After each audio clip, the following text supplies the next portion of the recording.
ਮੇਰੇ ਸੰਗੀਓ ਸਾਥੀਓ ਤੇ ਮਿੱਤਰੋ, ਤੁਸੀਂ ਦੇਖ ਰਹੇ ਹੋ ਆਪਣਾ ਪੰਜਾਬ 444 YouTube ਚੈਨਲ ਤੇ ਤੁਸੀਂ ਕਰ ਦਿਓ ਇਹਨੂੰ ਸਬਸਕ੍ਰਾਈਬ ਤੇ ਤੁਹਾਡੀਆਂ ਮੁਹੱਬਤਾਂ ਦਾ ਸ਼ੁਕਰੀਆ। ਮੈਂ ਅੱਜ ਜਿਸ ਤਰ੍ਹਾਂ ਹੀ ਆਪਣੇ ਜ਼ਾਤੀ ਕੰਮ ਲਈ ਕਿਸੇ ਇਲਾਕੇ 'ਚ ਗਿਆ ਤੇ ਮੈਨੂੰ ਬੜਾ ਸੋਹਣਾ ਸੁਨੱਖਾ ਲੱਗਾ। ਮੈਂ ਉਹਦੀਆਂ ਸਾਈਡਾਂ ਤੇ ਵੇਖਿਆ ਬੜੇ ਖੂਬਸੂਰਤ ਜਿਹੇ ਦਰਖਤ ਤੇ ਬੜੀ ਹਰਿਆਲੀ ਤੇ ਬੜੇ ਸੋਹਣੇ ਸੋਹਣੇ ਜਿਹੜੇ ਮਕਾਨ ਨਜ਼ਰ ਆਏ ਸਨ। ਮੈਨੂੰ ਜਿਹੜੀਆਂ ਬਿਲਡਿੰਗਾਂ ਬਣੀਆਂ ਸਨ ਉਹ ਇੱਕ ਤਰਤੀਬ ਨਾਲ ਤੇ ਸੋਹਣੀਆਂ ਸੁਨੱਖੀਆਂ, ਖੁੱਲ੍ਹੇ ਰੋਡ ਸਨ। ਤੇ ਮੈਂ ਵੇਖਿਆ ਕਿ ਮੈਂ ਫਿਰ ਸੋਚਿਆ ਕਿਉਂ ਨਾ ਕਿ ਮੈਂ ਇੱਕ ਵੀਡੀਓ ਬਣਾ ਲਵਾਂ ਤੇ ਆਪਣੇ ਯਾਰਾਂ ਸੰਗੀਆਂ ਨੂੰ ਉਹ ਦੱਸ ਦੇਵਾਂ।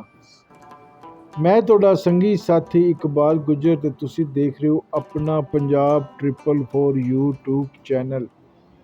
ਮੈਂ ਅੱਜ ਆਪਣੇ ਜ਼ਾਤੀ ਕੰਮ ਲਈ ਜਿਸ ਵਕਤ ਨਿਕਲਿਆ ਤੇ ਮੈਂ ਵੇਖਿਆ ਕਿ ਥੋੜ੍ਹੀ ਦੇਰ ਬਾਅਦ ਜਾ ਕੇ ਕਿ ਮੈਨੂੰ ਇਹ ਏਰੀਆ ਬੜਾ ਸੋਹਣਾ ਸੁਨੱਖਾ ਤੇ ਸਾਫ ਸੁਥਰਾ ਜਿਹਾ ਨਜ਼ਰ ਆਇਆ। ਲੋਕ ਬੜੇ ਚੰਗੇ ਤੇ ਮਿਲਣਸਾਰ ਸਨ। ਮੈਨੂੰ ਜਿਹਨੇ ਵੀ ਯਾਰ ਸੰਗੀ ਜਾਂ ਜਿਹੜੇ ਵੀ ਦੋਸਤ ਨੂੰ ਮਿਲਿਆ, ਜਿਹੜੇ ਵੀ ਮੇਰੇ ਜਾਣਨ ਵਾਲੇ ਸਨ ਜਾਂ ਨਹੀਂ ਜਾਣਨ ਵਾਲੇ ਸਨ, ਉਹ ਲੋਕ ਬੜੇ ਮਿਲਣਸਾਰ ਤੇ ਠੰਡੇ ਜਿਹੇ ਮਜ਼ਾਜ ਨਾਲ ਗੱਲ ਕਰਨ ਵਾਲੇ ਸਨ। ਮੈਂ ਇਸ ਏਰੀਏ 'ਚ ਜਿਉਂ ਹੀ ਵੇਖਿਆ ਬੜਾ ਸੋਹਣਾ ਤੇ ਸੁਨੱਖਾ, ਹਰ ਤਰਫ ਜਿਹੜੀ ਇਹ ਸਫਾਈ ਸੁਥਰਾਈ ਦਾ ਨਿਜ਼ਾਮ ਹੈ। ਇੱਥੇ ਜਿਹੜੀ ਨੇ ਜਿਹੜੇ ਨੇ ਕਚਰੇ ਵਾਸਤੇ ਇੱਕ ਅਲੱਗ ਜਗ੍ਹਾ 'ਤੇ ਉਹ ਬਕਸੇ ਰੱਖੇ ਗਏ ਨੇ ਤੇ ਕੋਈ ਰੋਡ 'ਤੇ ਕੋਈ ਚੀਜ਼ ਦੇਖਣ ਨੂੰ ਗੰਦਗੀ ਵਾਲੀ ਨਹੀਂ ਮਿਲਦੀ। ਸਾਈਡਾਂ 'ਤੇ ਜਾਲੀਆਂ ਲੱਗੀਆਂ ਨੇ ਤੇ ਦਰਮਿਆਨ 'ਚ ਜਿਹੜਾ ਉਹ ਰੋਡ ਦਾ ਪਾਣੀ ਨਿਕਲਣ ਵਾਸਤੇ ਉਹਦੀ ਨਿਕਾਸੀ ਵਾਸਤੇ ਨਾਲਾ ਬਣੇ ਹੈ ਤੇ ਜਿਹਨੂੰ ਕਵਰ ਕੀਤੇ ਹੈ ਤੇ ਉਹਦੇ ਨਾਲ ਜਿਹੜੀ ਹੈ ਉਹ ਇੱਕ ਜਿਹੜੀ ਹੈ ਸੇਫਟੀ ਗ੍ਰਿਲ ਲੱਗੀ ਹੈ।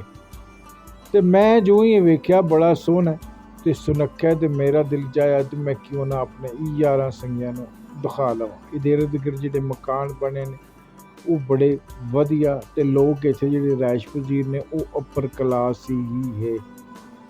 ਤੇ ਜਿਹੜੇ ਅਪਰ ਕਲਾਸ ਦੇ ਲੋਕ ਨੇ ਉਹਨਾਂ ਬੜੀ ਸਫਾਈ ਸੁਥਰਾਈ ਤੇ ਬੜਾ ਸੁਸਾਇਟੀ ਨੇ ਵੀ ਆਪਣਾ ਜਿਹੜਾ ਸਫਾਈ ਸੁਥਰਾਈ ਦਾ ਨਿਜ਼ਾਮ ਸੋਹਣਾ ਤੇ ਸੁਨੱਖਾ ਰੱਖੇ ਆਏ। ਇੱਥੇ ਸਫਾਈ ਵਾਲੇ ਬੰਦੇ ਪਰਮਾਨੈਂਟ ਜਿਹੜੇ ਉਹ ਕੰਮ ਕਰਦੇ ਨੇ। ਮੈਂ ਨਹੀਂ ਵੇਖਿਆ ਕਿ ਕੋਈ ਵੀ ਕਚਰਾ ਰੋਡ 'ਤੇ ਪਿਆ ਹੋਵੇ, ਅਗਰ ਪਿਆ ਵੀ ਹੈ ਤਾਂ ਸਫਾਈ ਵਾਲੇ ਜ਼ਰੂਰ ਆ ਜਾਂਦੇ ਨੇ।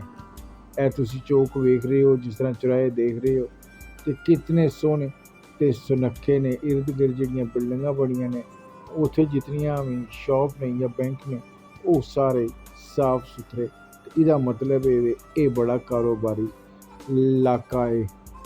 ਜਿਹੜਾ ਵੀ ਬੰਦਾ ਇੱਥੇ ਜਾਂ ਪਹੁੰਚਦਾ ਦੇਖਦਾ ਤੇ ਉਹਨੂੰ ਉਹ ਲੱਗਦਾ ਜਿਹੜੇ ਸੋਹਣਾ ਤੇ ਵਧੀਆ ਲੱਗਦਾ ਤੇ ਬੰਦਾ ਦਿਲ ਕਰਦਾ ਕਿ ਵੇਖਦਾ ਰਹੇ। ਇਹ ਲਾਲ ਟੈਨ ਦੇ ਨਿਸ਼ਾਨ ਬਣੇ ਹੈ ਤੇ ਜਦੋਂ ਬੰਦਾ ਵੇਖਦਾ ਤੇ ਚੌਕ ਤੇ ਇੱਕ ਜਿਹੜਾ ਸਕਾਫਤੀ ਜਿਹੜਾ ਨਾ ਉਹ ਕਲਚਰ ਜਿਹੜਾ ਬਿਲਕੁਲ ਦੇਸੀ ਕਲਚਰ ਨੂੰ ਫਰੋਗ ਦਿੱਤਾ ਗਿਆ। ਇਤਨੇ ਅੱਛੇ ਇਲਾਕੇ 'ਚ ਦੇਸੀ ਕਲਚਰ ਨੂੰ ਬੜਾ ਪ੍ਰਮੋਟ ਤੇ ਬੜਾ ਹੀ ਉਹਨੂੰ ਐਪਰੀਸ਼ੀਏਟ ਕੀਤਾ ਗਿਆ।